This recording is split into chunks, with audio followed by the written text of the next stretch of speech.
حضرت ابراہیم علیہ السلام کی جس دور میں ولادت ہوئی نا، اس وقت جو لوگ تھے وہ ستاروں کی، چاند کی، سورج کی، ان کی پوجا کرتے تھے، ان کی عبادت کرتے تھے، ان کو معبود مانتے تھے، ان کے آگے اپنا سر جھکاتے تھے۔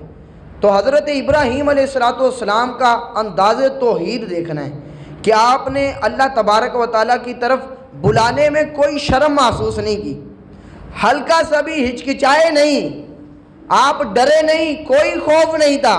کیوں؟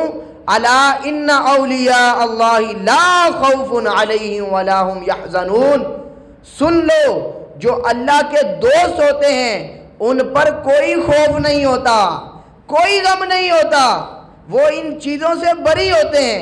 اللہ اکبر۔ تو حضرت ابراہیم علیہ السلام کے حوالے سے آتا ہے کہ جب آپ اپنے اس شہر میں تشریف لائے نا، تو لوگوں کو دیکھا کہ یہ تو کسی اور کی عبادت کر رہے ہیں، کسی اور کو پوچھ رہے ہیں۔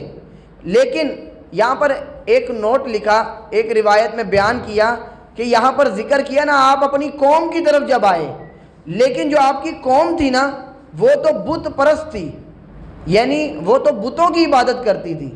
لیکن ذکر فرمایا کہ جو ستاروں کی، یہ چاند کی، سورج کی پوجا کرتے تھے، تو آپ وہاں پر گئے۔ اس علاقے کا نام جو تھا وہ بابل کے لوگ تھے، ایک جگہ تھی، وہ تھے جو ستاروں کی، چاند کی، ان چیزوں کی پوجا کرتے تھے، ان کو اپنا معبود مانتے تھے۔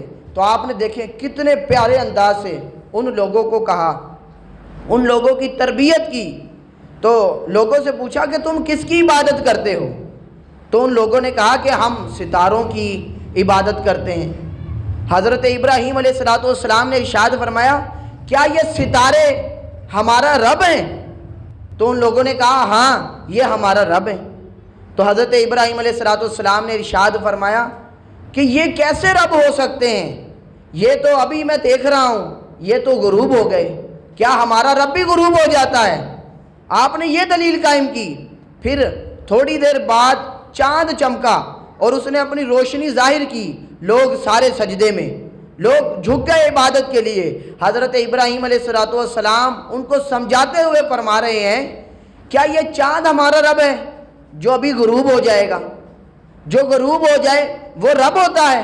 رب تو وہ نہیں ہوتا، رب تو کبھی بھی غروب نہیں ہوتا۔ یہ دلیل قائم کی۔ پھر اس کے بعد سورج بڑی آب و تاب کے ساتھ چمکا اور اس نے ساری جگہ روشنی روشنی کر دی، لوگ پھر جھک گئے۔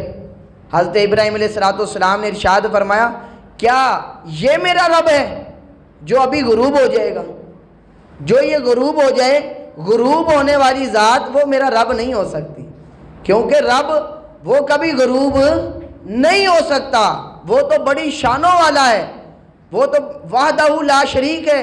ان کو فرمایا کہ سن لو، بس میں صرف اس ہی کی عبادت کرتا ہوں جو وحدہ لا شریک ہے، جو اللہ وحدہ لا شریک ہے، اس کا کوئی شریک نہیں۔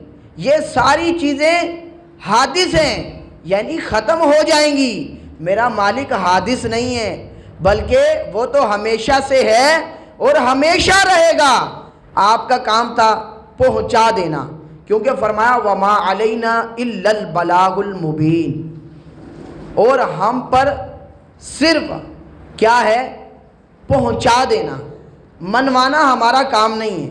ہم کسی کو نماز کی دعوت دیں تو صرف ہمارا کام ہے اس تک پیغام پہنچا دیں، منوانا ہمارا کام نہیں ہے کہ اس کو پکڑ کے رگڑ کے باندھ کے نماز کے لیے لے کر آئیں، نہ، بلکہ ہمیں یہ حکم ہے کہ ہم نے صرف پہنچا دینا ہے۔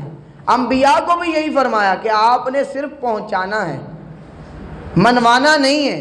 تو لہٰذا حضرت ابراہیم علیہ السلام نے ان تک بھی اللہ عز و جل کی وحدانیت، اللہ عز و جل کی توحید کی دعوت دے دی۔ اور حضرت ابراہیم علیہ السلام کے ایک چچا ہیں جن کا قرآن کے اندر ذکر فرمایا، جن کا نام آزر ذکر کیا۔ تو لہٰذا حضرت ابراہیم علیہ السلام کے چچا آزر جو کافر تھا، بت پرست، بتوں کی عبادت کرتا تھا، اور خالی بتوں کی عبادت نہیں کرتا تھا، بت بنا کے بازار میں بیچا کرتا تھا۔ اب سنیے حضرت ابراہیم علیہ السلام نے توحید کی کیسی زبردست دعوت دی۔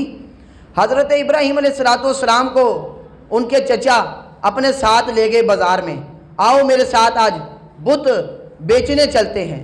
حضرت ابراہیم علیہ السلام کو بھی ایک بت دیا، اور جیسے ہی حضرت ابراہیم علیہ السلام کو انہوں نے بت دیا نا، تو آپ نے اس کو پکڑا اور اسے اٹھایا اور اس کے گلے میں رسی باندھ دی۔ حالانکہ وہ ان کی عبادت کرتے ہیں بتوں کی، حضرت ابراہیم علیہ السلام نے اس بت کے گلے میں رسی باندھ کے اس کو بازار کے اندر رگڑنا شروع کر دیا، گھسیٹنا شروع کر دیا۔ یہ تھی دعوت توحید کی طرف۔ کسی سے کوئی ڈر نہیں، کوئی خوف نہیں کہ میرا مالک ہے جو میری حفاظت کر رہا ہے۔ حضرت ابراہیم علیہ السلام نے اس بت کو پکڑا اور رسی سے باندھ کر بازار کے اندر گھسیٹ رہے ہیں۔ اللہ اکبر۔ تو آپ کے چچا نے کہا کہ اے بیٹے، جب کوئی چیز بیچتے ہیں تو اس کے لیے آواز بھی لگاتے ہیں، ایسا ہے کہ نہیں جی؟ جب بھی کوئی چیز بیچی جاتی ہے تو اس کے لیے آواز لگائی جاتی ہے۔ جس طرح ہمارے معاشرے میں دیکھا جائے، جب پھل بیچتے ہیں تو وہ آواز لگاتے ہیں، سبزی بیچتے ہیں تو اس کی آواز لگائی جاتی ہے۔ تو چچا آزر جو کافر تھا، اس نے کہا کہ اس کے بیچنے کے لیے آواز بھی تو لگاؤ تاکہ ہم سے کوئی خریدے۔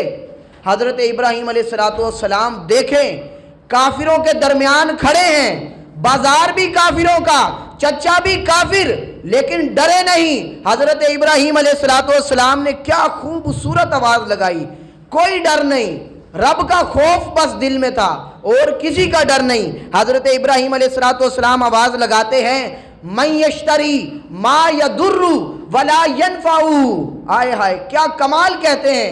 حضرت ابراہیم علیہ السلام لوگوں کو مخاطب کر کے کہہ رہے ہیں، اونچی آواز سے علل اعلان یہ کہہ رہے ہیں، کون ہے جو اس بت کو خریدے گا جو نہ نفع دیتا ہے نہ نقصان دیتا ہے، اور یہ تمہاری آخرت بھی برباد کرے گا اور تمہاری دنیا بھی برباد کرے گا۔ یہ سودا بیچ رہے ہیں۔ کوئی بھی سودا کیسے لے گا؟ کوئی بھی ان سے سودا لینے کے لیے نہیں آیا۔ اور آگے ذکر کیا کہ حضرت ابراہیم علیہ السلام بطور استہزاء آپ اس بت کو لے کر ایک نہر کے کنارے چلے گئے۔ جب نہر کے کنارے گئے تو آپ نے کیا کیا، اس بت کا منہ پکڑا، منہ پکڑ کے پانی کے اندر ڈبو دیا اور کہا پانی پی، پی اگر جان ہے۔ وہ کیا پیے گا جو اپنے اوپر اگر مکھی بیٹھ جائے اس کو نہیں ہٹا سکتا؟ کیا یہ ہمارا رب ہو سکتا ہے؟ کیا یہ رب ہے؟ اللہ اکبر۔ تو اس طرح آپ نے سارے لوگوں کو دعوت دی اور سرے عام دعوت دی کہ یہ تمہارا رب نہیں ہو سکتا۔ حضرت ابراہیم علیہ السلام نے اپنے چچا آزر کافر کو کہا، یا ابتی لا تعبد الشیطان، اے میرے چچا شیطان کا بندہ نہ بن۔ آگے فرمایا، ان الشیطان کان للرحمن عصیا، بے شک یہ جو شیطان ہے یہ اللہ عز و جل کا نافرمان ہے، اس نے نافرمانی کی اور آج تک مردود ہے اور قیامت تک مردود رہے گا۔ اور فرمایا میرے چچا تو بھی باز آ جا ورنہ تو بھی قیامت تک مردود رہے گا۔ لیکن آپ کا چچا ٹس سے مس نہ ہوا اور اس نے وہی دلیل پیش کی جو کافر پیش کیا کرتے تھے کہ ہمارے آباء و اجداد ان کی پوجا کرتے رہے، ہم بھی یہی کریں گے، کیونکہ ہم نے اپنے آباء و اجداد کو یہ کام کرتے دیکھا ہے کہ وہ بھی بتوں کی پوجا کرتے تھے۔